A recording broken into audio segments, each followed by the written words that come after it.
السلام علیکم ورحمۃ اللہ وبرکاتہ۔ آج کچھ اسٹوڈنٹس نے شراب کے متعلق کچھ سوال پوچھے تھے، تو میں نے یہ چاہا کہ اس کی ہم ایک پراپر ویڈیو ریکارڈ کریں اور یہی سوال آپ آن کیمرہ پوچھیں، اور ہم ان سوالوں کے ایک نئے طریقے سے جوابات کے بارے میں دیکھیں گے کہ آپ کے ذہن میں، آج کل یوتھ کے ذہن میں، ینگ جنریشن کے ذہن میں اور ہمارے اسٹوڈنٹس کے ذہن میں اس بارے میں کیا سوال ہے۔ ہم چونکہ ایکسیڈنٹلی طور پہ مسلمان ہیں، ایکسیڈنٹلی طور پہ مسلمان کا مطلب ہے کہ ہم مسلمانوں کے گھر میں پیدا ہوئے اور کسی نے کہہ دیا کہ مبارک ہو آپ مسلمان پیدا ہوئے ہیں، اور ہمارے کان میں اذان دے دی گئی، اینڈ دیٹس آل، اور ہم یہاں تک ہی مسلمان ہیں۔ اس کے بعد ہم نے کبھی تحقیق نہیں کی۔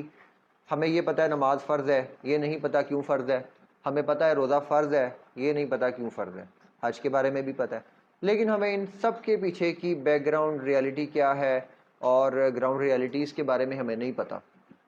حالانکہ اسلام آیا ہی تحقیق کے لیے تھا نا۔ اسلام کا تو آغاز اس چیز سے ہوتا ہے کہ آ کر سب سے پہلے یہ اعلان کیا جاتا ہے، مجھ سے پہلے جھوٹے جو بات میں لے کے آیا ہوں وہ اللہ کا دین ہے، یعنی نگلیکٹ کرنے سے آغاز ہوتا ہے۔ کلمہ بھی پڑھتے ہیں تو لا سے آغاز ہوتا ہے، نفی سے، یعنی آپ نے پہلے سارے ورلڈ کو نگلیکٹ کرنا ہے۔ یعنی انسان تب کسی کو منع کرتا ہے جب اس کے پاس تحقیق کی بہت ساری چیزیں ہوں، تو نہیں جب کہہ دیا کسی کو، اس کا مطلب ہے آپ کے پاس ہاں کے طور پہ بہت سارے جوابات اور بہت سارے دلائل موجود ہیں، ٹھیک ہے۔ تو اسی طرح یہ ٹاپک ہے، ہمیں پتہ ہے کہ شراب حرام ہے، بس اس سے آگے کچھ نہیں پتا ہمیں، اور ہم اس بات کے اوپر خاموش ہو کر بیٹھ گئے ہیں۔ تو اس بارے میں ہم سوال کی طرف چلتے ہیں۔ ہم پہلے سارے سوال لیں گے، اس کے علاوہ جو سوال ہے وہ لیں، اور پھر ہم ہر کوسچن کو ایک ساتھ ایڈریس کریں گے، ٹھیک ہے۔ اس میں ریفرنس کے طور پہ حدیث بھی کچھ آ جائیں گی اور بہت سی باتیں آئیں گی ریسرچ بیس، تو ساروں کو ہم ایک ساتھ لیں گے۔ سر میرا کوشچن یہ ہے، what prophet said about alcohol? Sir میرا آپ سے یہ کوشچن ہے کہ شراب بنتی ہے آٹے سے اور جو سے، تو میں نے آپ سے یہ پوچھا تھا کہ آٹا اور جو یہ تو ہمارے عام روٹین میں استعمال ہوتی ہے، تو اگر اس سے شراب بنتی ہے تو یہ کیسے حرام ہے؟ Disadvantages of wine, why alcohol is حرام۔ ہمیں جنت میں جو شراب ملے گی تو دنیا میں شراب کی طرح کی ہوگی۔ آپ سب نے جتنے بھی سوال پوچھے ہیں شراب کے بارے میں، کہ میں یہ سمجھاؤں کہ آپ کے سوال کچھ ایسے ہیں کہ شراب حرام کیوں ہے۔ آخر شراب پینے سے جب ایک انسان کو سیٹسفیکشن ہوتی ہے، تو اس سیٹسفیکشن کے بعد یہ تو ایک اچھی چیز ہے۔ ایک مسلمان یا کوئی بھی شخص اگر شراب پیتا ہے، اس کو سکون مل رہا ہے، تو آخر اس میں برائی کیا ہے کہ اگر کوئی شخص تھوڑے سے وقت کے لیے اپنے آپ کو مینٹل سیٹسفیکشن کے لیے، ڈپریشن سے نکالنے کے لیے وہ الکوہول کا استعمال کر لے، اس میں کیا برائی ہے؟ پھر آپ کا سوال جو آپ کے ذہنوں میں آ رہے ہیں وہ کچھ یہ ہو سکتے ہیں کہ آخر اسلام ہر بات پر ہی باؤنڈریز کیوں لگا دیتا ہے، حالانکہ میڈیکلی کچھ اس کے بینیفٹس بھی ہیں الکوہول کے، تو وائی دین الکوہول از حرام؟ یہ کیوں اللہ تعالیٰ نے قرآن مجید میں اس کی حرمت کے بارے میں بتایا، قرآن مجید میں اس کو حرام قرار دیا گیا، ایسا کیوں ہے؟ بیسیکلی آپ سب یہ جانتے ہیں کہ جب اللہ کے رسول صلی اللہ علیہ وسلم نے اعلان نبوت نہیں کیا تھا، اور جب اعلان نبوت کر بھی دیا تھا، اس کے بعد بھی جب تک شراب کے متعلق آیات نازل نہیں ہوئی تھی تب تک شراب پینا جائز تھا۔ جو لوگ اسلام میں داخل ہوتے تھے وہ شراب بھی پیتے تھے اور پی رہے تھے، لیکن جیسے ہی شراب کے بارے میں حکم نازل ہوا تو ایک صحابی رسول ہے، وہ بتاتے ہیں کہ میں شراب پی رہا تھا اور ہمارے ساتھ محفل میں لوگ بیٹھے تھے، ان کے پاس بھی جام تھے، وہ شراب بھری ہوئی تھی پیالوں میں، وہ سب پی رہے تھے، اور میں اللہ کے رسول صلی اللہ علیہ وسلم کے پاس گیا اور ہاتھ میں شراب تھی۔ آپ جب وہاں گئے تو قرآن مجید کی آیت کا ایک چھوٹا سا وہ عبارت، قرآن مجید کی آیت کا چھوٹا سا ایک ریفرنس کوٹ کیا کہ تمہیں کیا ہوا ہے کہ تم اللہ کے حکم کے مطابق نہیں چل رہے، یعنی اس کا مفہوم یہ تھا کہ تم ابھی تک اس کو نہیں چھوڑ رہے، شراب کو۔ ان کا کہنا ہے کہ جس وقت یہ جملہ ہم نے سنا، ہمیں پتہ لگ گیا اللہ تعالیٰ کی طرف سے حکم آ چکا ہے شراب کے بارے میں کہ یہ حرام ہو چکی ہے۔ آپ فرماتے ہیں کہ کچھ لوگوں نے تو شراب پی لی تھی، اور کچھ لوگ وہ تھے کہ جنہوں کے ہاتھ میں ابھی جام تھے اور وہ قریب تھا کہ وہ پی لیتے۔ جیسے یہ حکم سنا اس کے بعد سب نے شراب جو ہے نا وہ گرا دی، اور جیسے شراب گرا دی اس کے بعد سب نے اعلان کیا کہ ہم اللہ کے اس حکم کو مانتے ہیں، بس اس وقت یہ آرڈر آ گیا تو ہمارے لیے فائنل ڈیسٹینیشن ہے۔ اچھا، دو باتیں ہیں ان کے اس بیہیو کی وجہ سے سمجھ آئی. پہلی تو یہ کہ ایک مسلمان کا کردار ایسا ہونا چاہیے یا ایک مسلمان کا طریقہ ایسا ہونا چاہیے کہ جب اللہ اور اس کے رسول کی طرف سے کوئی حکم آ گیا ہے نا، اگرچہ اس کے سامنے کتنی بھی اس کی محبوب ترین چیز ہے، وہ اللہ اور اس کے رسول کے حکم کے آگے سب کچھ چھوڑ دے اور فوراً کہے کہ بس جو کہہ دیا ہے میں نے وہ مان لیا. کیوں؟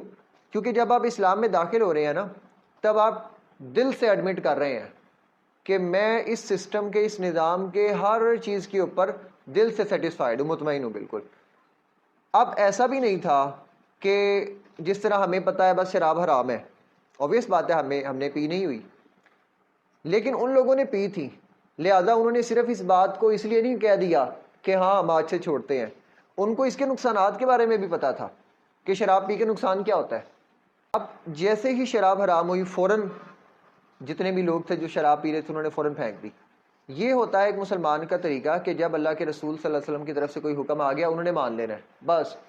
اس کے آگے سے دلائل پوچھنا، یہ ساری چیزیں، یہ ایک مومن کا کام نہیں ہے. مطلب ایک حدیث ہے جو آپ کے میٹرک کے نصاب کے اندر بھی ہے شامل، لا یؤمن احدکم حتی اکون احب الیہ من والدہ وولدہ والناس اجمعین، کہ تم میں سے کوئی ایک بھی مومن نہیں ہو سکتا جب تک کہ میں اس کی خواہشات، اس کے والدین، اس کی اولاد، حتیٰ کہ تمام مخلوقات سے بڑھ کر اس کے لیے پیارا نہیں ہو جاتا، اس کے لیے سب سے بڑھ کر نہیں ہو جاتا، تب تک تم مومن نہیں ہو سکتے.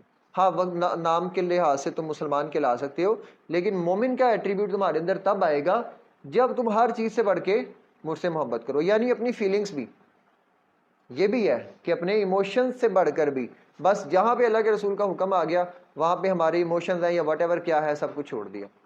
اب یہ بات بڑی اچھی طرح پتہ ہے کہ جو ہماری پرسیپشن بنی ہے، جو لوگ شراب پیتے ہیں ان کے لیے چھوڑنا بہت زیادہ مشکل ہے، لیکن آپ سوچیں کہ کتنا مشکل ہوگا کہ ایک لمحے کے لیے کانوں میں بس آواز پڑی کہ شراب حرام ہو چکی ہے تو فوراً مدینے کی گلیوں میں شراب بہہ گئی ساری، اور اس کے بعد نہیں پی.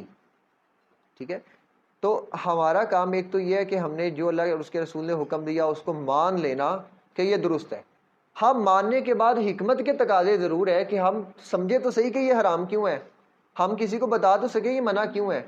اب ہم چلتے اس بات کی طرف کہ آخر یہ حرام کیوں ہے اور یہ منع کیوں ہے. جب ایک بندہ شراب پیتا ہے نا، ہم باقی ذرا پرسپیکٹو کے کو چھوڑ کے میڈیکل پوائنٹ آف ویو سے جب ہم دیکھتے ہیں تو الکوہل آپ کے سینٹرل نروس سسٹم کے ساتھ ایکٹ ایسے کرتی ہے کہ یہ اس کی ایکٹیویٹیز کو ڈپریس کر دیتی ہے. ڈپریس کا مطلب ہے سلو ڈاؤن کر دیتی ہے. یہی وجہ شراب پینے والا بہت آہستہ سے بولتا ہے اور اس کا چلنے کا پیٹرن بڑا عجیب سا ہو جاتا ہے. ٹھیک ہے، بولتا ہے، دیکھے گا کسی طرف تو اس کے سارے ایکسپریشن سے پتہ لگے گا کہ یہ اپنے کنٹرول میں نہیں ہے.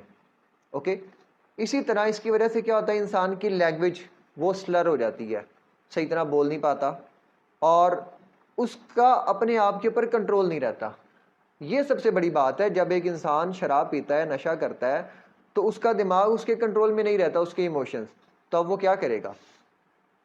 وہ بالکل اس شخص کی طرح نہیں ہے جو بالکل پاگل ہے. جس طرح پاگل سے ہر کسی کو خطرہ ہے کہ یہ بھی میرے ساتھ کچھ کر نہ دے، اسی طرح شرابی انسان بھی ہے. شراب پینے کے بعد وہ اپنا سیلف کنٹرول لوز کر چکا ہے. اب وہ کیا کر سکتا ہے؟ وہ ہر گناہ اس کے لیے آسان ہو جائے گا جو شراب نہ پینے والا کبھی سوچ بھی نہیں سکتا. یہ ایک مین وجہ بنی جو بہت ساری برائیوں کی جڑ ہے. تو جب باقی سارے گناہ حرام ہیں تو اتنا بڑا گناہ جو سب کی وجہ بن رہا ہے وہ حلال کیسے ہو گیا؟ شراب پینے کے بعد کیا ایک انسان جھوٹ نہیں بولے گا؟ جھوٹ بھی بول سکتا ہے. مطلب شراب پینے کے بعد وہ کیا کرے گا؟ کسی بھی راہ چلتے کو گالی دے دے گا. کیوں؟ وہ اپنے کانشیس مائنڈ کی سٹیٹ میں نہیں ہے. وہ کیا کرے گا؟ اس کو غصہ آیا ہے، وہ کوئی بھی چیز اٹھا کے کسی کو مار دے گا، اس کو نقصان کر دے گا. وہ کیا کرے گا؟ اس دوران کسی شخص کے بارے میں کوئی بھی اس کا راز دوسرے کے سامنے اوپن کر دے گا، وہ پھنس جائے گا. اور کیوں منع ہے؟ اس لیے منع ہے کہ شراب پینے کے بعد انسان کے جب ایموشن سے کنٹرول اس کا اٹھ جاتا ہے نا، جب ایموشن سے کنٹرول انسان کا اٹھتا ہے تو بھائی ہر گناہ کی وجہ تبھی بنتی ہے جب انسان کا کنٹرول نہ ہو. ہم جتنے بھی اروزلز کی بات کر لیں، ہم سیکسول اروزل کی بات کریں یا کسی بھی خواہشات کی بات کریں، ہر چیز میں یہی ہے کہ انسان کا ایموشن سے کنٹرول اٹھ جاتا ہے. تو وہ ساری چیزوں کی مین جو ریزن ہے وہ شراب بن رہی ہے. اس لیے منع ہے. اس کے علاوہ کیوں منع ہے؟ شراب پینے والا انسان نہ اس کسی کی عزت کی پرواہ کر سکتا ہے، نہ اس کو اپنی عزت کی پرواہ ہوگی. Secondly medical point of view سے اس کے نقصان دیکھیں تو اس کے نقصان کیا ہے؟ لیور کو ڈیمیج کرتا ہے. میڈیکل اسٹوڈنٹ جانتے ہیں لیور کا کام چیزوں کو ڈیٹاکسیفائی کرنا ہے، ویسٹ کو. لیکن جب گاندھی اتنا زیادہ آ جائے تو فیکٹری چھوٹی ہے، وہ ڈیٹاکسیفائی کیسے کرے گی؟ اس کی وجہ سے لیور ڈیمیج ہوگا. الکوہل پئیں گے سٹمک ڈیمیج ہوگا. الکوہل پینے سے کیا ہوگا؟ آپ کا ایک ٹائم آئے گا آپ چیزوں کو بھولنا شروع ہو جائیں گے. آپ کا مائنڈ اتنی لیتھارجک کنڈیشن میں چلا جائے گا کہ اس کے بعد آپ کوئی بھی کام نہیں کر سکیں گے اور ہر بندہ آپ کو تانے دے گا. اور سب سے بڑی بات کیا ہوتی ہے؟ شراب پینے والے کو ویسے ہی برا سمجھا جاتا ہے ہمارے معاشرے میں. وہ شخص خود ایک انفیریٹی کمپلیکس کا شکار ہو جائے گا. اوکے، ہم اگلے کوسچن کی طرف چلتے ہیں. اب الکوہل کے بارے میں جو کہا جاتا ہے نا میڈیکل پوائنٹ آف ویو سے اس کے کچھ فائدے ہیں. قرآن پاک کی عقائد کے مفہوم کے تحت بھی جہاں پہ اس کے حرام ہونے کے بارے میں بتایا جا رہا ہے وہاں یہ بھی جملہ ہے کہ اگرچہ تمہیں لگتا ہے کہ اس کے دنیاوی کچھ فائدے ہیں مگر یہ نقصان کی چیز ہے. مفہوم ہے آیت کریمہ کا. اب نقصان زیادہ ہیں اس میں، اور انسان تو اتنا چلاک ہے کہ وہ یہ دیکھ رہا ہوتا ہے خربوزہ لینے جائے نا تو پورے خربوزے کی ریڑھی میں وہ کلر سے لے کے خوشبو تک ہر چیز پرفیکٹ میچ کرے گا پھر لے گا. یعنی چھوٹا سا بھی نقص نہیں ہونا چاہیے.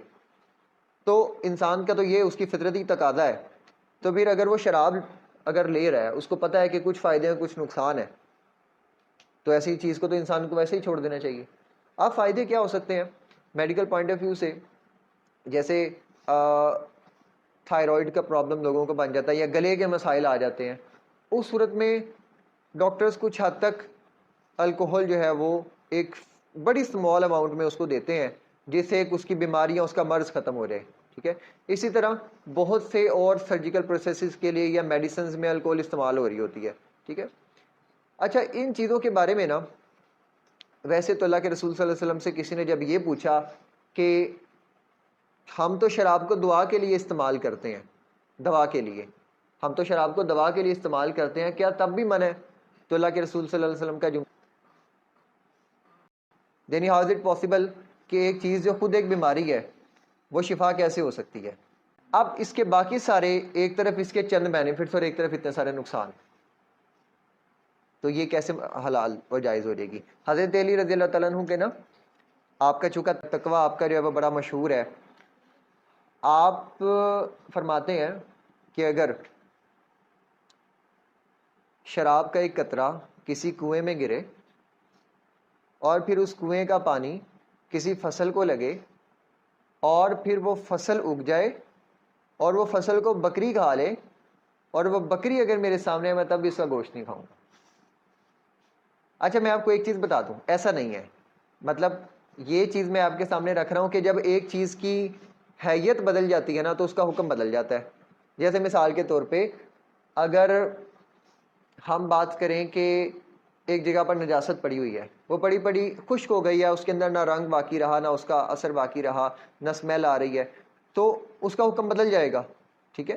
اسی طرح شریعت کا تقاضا تو یہ ہے، شریعت تو یہ کہتی ہے کہ اگر فصل کو ڈائریکٹ بھی شراب میں اگر فصل اگائی جائے نا تو وہ پھر بھی درست ہے، پھر بھی وہ کھا سکتے ہیں. شریعت کا یہ فیصلہ ہے. لیکن دو چیزیں ہیں جس کو ہم کہتے ہیں فتویٰ اور ایک کو ہم کہتے ہیں تقویٰ. تو فتویٰ یہ کہتا ہے کہ ہم ایسا کر سکتے ہیں اور تقویٰ یہ کہتا ہے کہ ہم ایسا نہیں کر سکتے. مطلب ایک شخص ہے اس کو ایک چیز سے کراہت ہے، یعنی آپ دیکھیں ان کے نزدیک اللہ کے رسول صلی اللہ علیہ وسلم کی بات کتنی ویلیو رکھتی ہے کہ اگر حرام کر دیا تو اس حد تک بھی اگر ہو جائے تو تب بھی میں وہ بکری کا گوشت کھانا بھی گوارا نہیں کروں گا. ٹھیک ہے.